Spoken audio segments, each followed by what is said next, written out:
안녕하세요. 정보가 세상을 바꾼다 인포뱅크입니다. 이번에 전해드릴 내용은 중국 숨겨진 부채 8천억 달러 채무불이행 시한폭탄 카운트다운에 대해서 한번 알아보도록 하겠습니다. 여러분의 구독, 좋아요, 그리고 필요하시면 알람 설정까지 부탁드리겠습니다.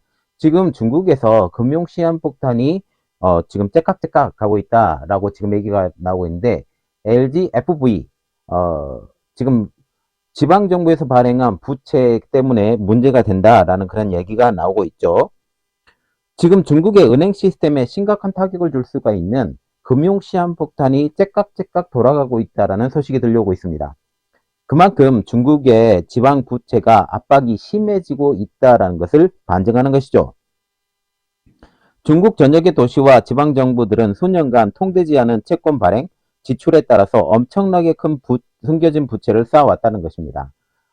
이게 지금껏 문제가 되지 않았던 것은 부동산 문제가 심각하게 터지지 않았기 때문이죠. 부동산의 그 개발권을 판매하면서 이것을 가지고 있던 수익을 가지고 이것을 메워왔는데 이게 사실상 불가능해지면서 이 문제가 제대로 터지기 시작했다라는 그런 이야기가 나오고 있습니다. 이 금액은 7조 달러에서 11조 달러를 이를 것으로 추정하고 있는데 이 금액조차 정확하지 않다라는 게 지금 함정이죠. 여기에는 도로, 다리 등 사회 기반 시설 건설과 기타 지출 등에 필요한 자금 조달을 위해 소위 지방정부 자금 조달 창구에서 발행한 공공채도 포함되어 있는 상황, 즉 LGFV가 지금 사용되고 있는 상황이라는 것입니다. 그래서 지방정부, 지금 중앙정부에서 지방정부를 보고 이렇게 얘기를 하고 있죠. 더 지방정부를 부흥시키기 위해서 빨리 재정 적자를 해서라도 개발을 해 라고 지금 얘기를 하고 있는데 이 영향력이 지금 같다라는 그런 이야기죠. 이 압박에 중국이 이제 노출될 것으로 보이고 있습니다. 그 가장 큰 배경은 지금 부동산 불패의 신화의 몰락 때문이라고 지금 볼 수가 있게 되는 것이죠. 그래서 우리가 중국의 그 부동산 몰락, 이것은 단순히 중국의 부동산 몰락뿐만 아니라 중국 지방정부의 몰락, 그리고 중국 중앙정부의 몰락까지 한꺼번에 연관이 되고 또 지방은행, 중앙은행까지 다 연관이 되어 있다라고 보시면 될 것 같습니다.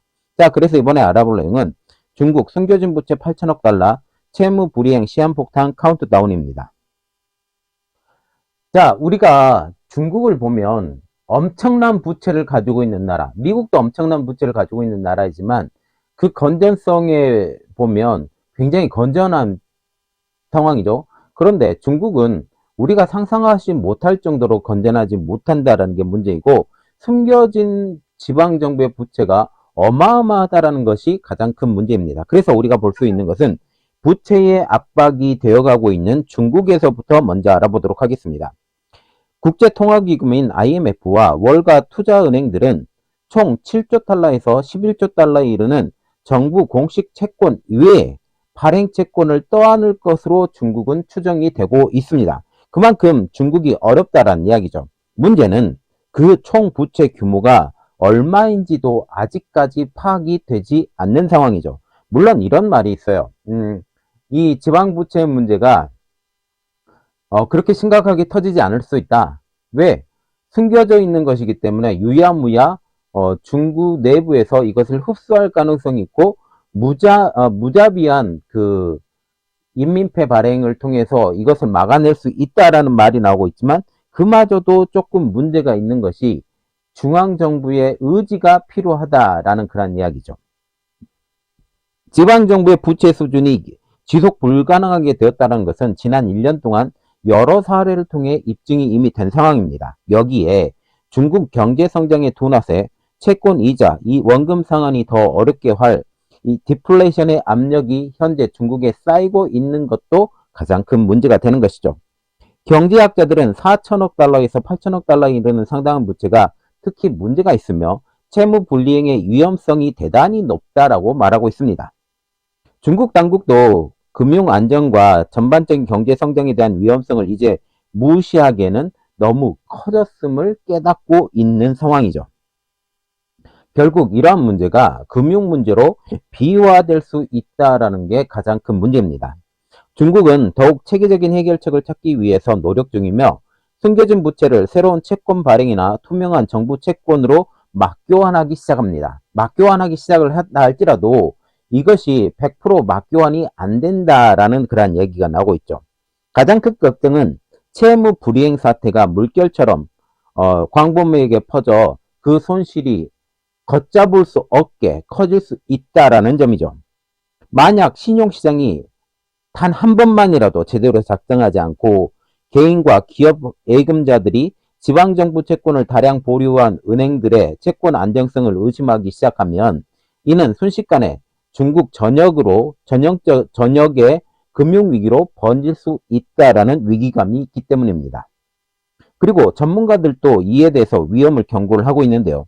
야오이 중국 신용업체인 YY 레이팅이 설립자는 이렇게 말을 하고 있습니다. 지방정부의 자금 조달 창구에서 한 번이라도 채무 불이행이 되면 상황은 쉽게 걷잡을 수 없게 될 수 있다. 윈드 데이터는 이렇게 말을 하고 있죠. 지방정부의 자금 조달 창구에서 발행한 채권이 중국 회사채 시장의 거의 절반을 차지하고 있다. 만약 많은 투자자들이 채권 매수를 피한다면 다른 대출자들도 자금 공급이 차단될 위험에 노출되어 있고 이는 중국 내에 돈맥경화를 일으킬 수 있는 가장 주범이 될 것이다 라고 말을 하고 있습니다. 중국 정부도 경고를 하고 나서고 있는데요. 중국 중앙정부는 지난 11월 초에 지방정부의 숨겨진 부채 위험의 예방과 해결을 최우선 순위로 둔다. 은행과 지방정부 또한 새롭게 숨겨진 부채를 조달하면 평생 책임질 것이라고 경고를 하고 있는 상황입니다. 중국 인민은행 총재는 11월 베이징 금융포럼에서 이렇게 말했죠. 11월이라면 지금 얼마 되지 않는 시간이라는 것. 그러면 이 기간 동안 중국은 어떤 움직임을 보이는지 우리가 필요한 것이니까 이것을 보도록 하겠습니다. 중앙은행이 부채 부담을 상대적으로 높은 지역에도 긴급 유동성 지원을 할 것이다. 중국의 총 정부 부채가 국제 기준으로 보아도 높지 않기 때문에 우리는 이것을 충분히 막아낼 수 있다. 지방정부 부채로 인한 위험을 완화하기 위해 자산 처분 및 부채 재융자 등 조치를 취해야 할 것이다. 그러면 세계 금융권은 중국의 부채를 어떻게 보고 있을까요? 무디스는 지난 5일 중국의 신용 등급 전망을 안정적에서 부정적으로 하향 조정합니다. 중국의 신용 등급을 무디스 최고 등급인 AAA보다 4단계 아래인 A1으로 유지를 시켰죠. 중국 당국이 재정적 압박을 받고 있는 지방정부와 국영정부에 대한 지원을 늘릴 가능성을 두고 중국의 신용 등급을 내린 것입니다. 즉, 중국 정부가 지방정부를 도와주기 시작해 그러면 중국의 중앙정부도 재정 안정성에서 위험을 느낄 수도 있을 것이야. 그렇기 때문에 우리는 신용 등급을 내리는 것이야 라고 말을 하는 것이죠. 그럼 우리가 좀 눈여겨봐야 될 것은 바로 이겁니다. 중국 은행들이 그동안 손실이 그리 크지 않았다. 엄청난 부채가 있었는데 그것이 왜 일어나지 않았는지 그 배경을 한번 알아보도록 하겠습니다. 그 가장 큰 이유는 해외에서 자금 유입, FDI나 아니면 실질적인 자금 유입이 가능했기 때문이라는 분석입니다. 중국은 수년간 계속된 부동산 경기 침체와 수십 건의 개발업체 채무 불이행을 겪으면서도 은행들은 막대한 손실을 입지 않았습니다. 그 가장 큰 이유는 대부분 부동산 개발업체들이 해외 투자자들에게 채권을 판매를 해서 해외에서 자금을 조달했고 국내 은행 대출 의존도가 낮았기 때문인데 자, 이제 문제가 바뀌었죠. 어떻게 문제가 바뀌었느냐? 가장 큰 문제는 해외에서 자금이 들어오지 않는다라는 것이죠. 해외에서 자금이 들어오지 않는다라는 것은 그동안 해외에서 채권을 판매해서 자금이 들어왔던 이 길이 막혔다라고 볼 수 있게 되는 것입니다. 결국 우리는 이렇게 판단을 할 수 있죠. 중국의 지방정부 부채, 즉 LGFV, Local Government Fire Vehicle 이라고 지금 얘기를 나오는데 지방정부의 부채는 뇌관으로 작용할 가능성이 높다라고 얘기를 하고 있습니다. 은행들과 다른 지방정부의 부채의 연관성 때문이죠. 중국은 지방을 균형 있게 발전하기 위해 중국 중앙정부에서 지방정부에게 과감한 대출을 요구합니다. 이 과감한 대출을 요구하는 것은 인프라 구성을 통해서 우리가 균형 있게 발전을 시키자. 그래서 공동부유의 역할도 하자라고 지금 얘기가 나오고 있는 것이죠. 중국 재정부는 지방정부들에게 앞으로 더 책임감 있게 대출을 하라고 권고합니다. 자, 그런데 문제는 이거죠. 아직까지 문제가 되고 있는 LGFV도 문제도 해결하지 않고 있는데 더 과감한 대출을 한다라는 것은 중국 지방정부 너희들 죽어라 라고 지금 얘기를 하는 거죠. 이렇게 해서라도 지금 중국의 경기를 살려야 되겠다라는, 인프라를 통해서 중국의 경기를 부양을 시켜야 되겠다라는, 그리고 건설 경기를 살려야 되겠다라는 고육책에 불과하다라는 것입니다. 세수가 부족한 지방정부들은 경제성장 촉진 압박에 또 다른 대출을 감행할 수밖에 없었고, 이 감행할 수밖에 없는 상황에서 이제 해외에서 자금이 들어오지 않는 상황에서 이 문제를 어떻게 해결할 것인가에 대해서 큰 문제가 된다라는 사실이죠. 금융 데이터 제공업체인 윈디에 따르면 11월 말까지 자금 조달 창구의 미청산 채권이 2018년에 2배 이상으로 급증이 되었고, 이것은 결국 중국 정부의 짐으로 다가온다라고 분석을 할 수가 있습니다. 중국 당국은 숨겨진 부채 위험 해소를 위해서도 노력은 해왔습니다. 가장 최근에는 2015년도부터 2018년도 사이에 그 노력이 있었는데요. 그 기간 중국 지방정부들은 또한 숨겨진 부채를 교환하기 위해 새로운 공공채권을 팔았고, 이는 사실상 정부 차원의 명시적인 지원책이었는데 결국 숨겨지지 않은 지방채로 바꾼, 눈 가리고 아웅하는 식의 지금 이러한 현상을 보일 수밖에 없다는 사실이죠.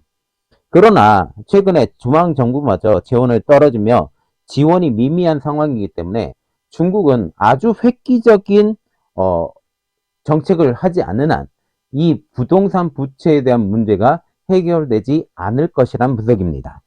자, 우리가 봐야 되는 것은 중국의 부동산 부채 문제, LGFV, 이 문제가 해결이 될 것이냐, 눈 가리고 아웅하면서 해결되는 것처럼 보이게 할 수가 있고, 이것은 중국 내부의 문제이고 위안화의 문제이기 때문에 중국의 위안화를 대량 발행을 해서 위안화의 환율을 떨어뜨리면서 그 문제를 해결할 수도 있습니다.